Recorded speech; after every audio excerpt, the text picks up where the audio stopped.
Let's catch up with the panel that sorts out the problems of the nations and the world every week. Gemma Tognini from GT Communications and Sky News contributor Caroline De Russo, both joining us from sunny Perth today. Good to see. Good to see both of you. Tell me, from the far west coast, how do things look with a new Liberal leader in the fold? You can go first, Caro. Funny that. Well, look, the party room made its decision on Friday, and obviously that was quite an emphatic decision.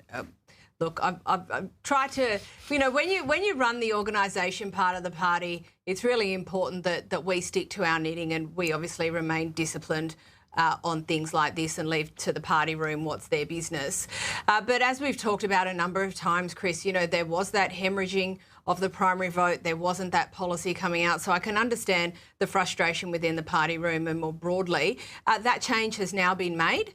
And look, I think a lot of people are relieved that there has been a change, that there's a potential, to change course. But ultimately, Chris, things are still not great, and a massive amount of work needs to be done. So, my message to everyone is start rolling your sleeves up, because there's plenty to do, and there's no easy way out of this.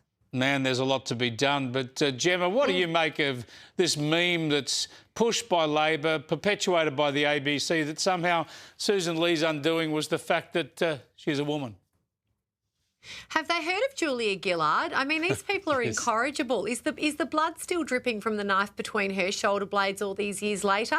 I mean, they have one trick, and that's to perpetuate falsehoods. And the other thing that occurred to me over the weekend is when Sussan Ley was elected leader, there was no attack meme and none of that about her at all, which leads me to think that they weren't particularly worried about Sussan Ley, and history dictates that they did have nothing to worry about her leadership. She was not an effective leader of the Parliamentary Liberal Party. End of story. So this is just stupid politics when people are trying to pay their bills, when energy prices are going up 30% year on year.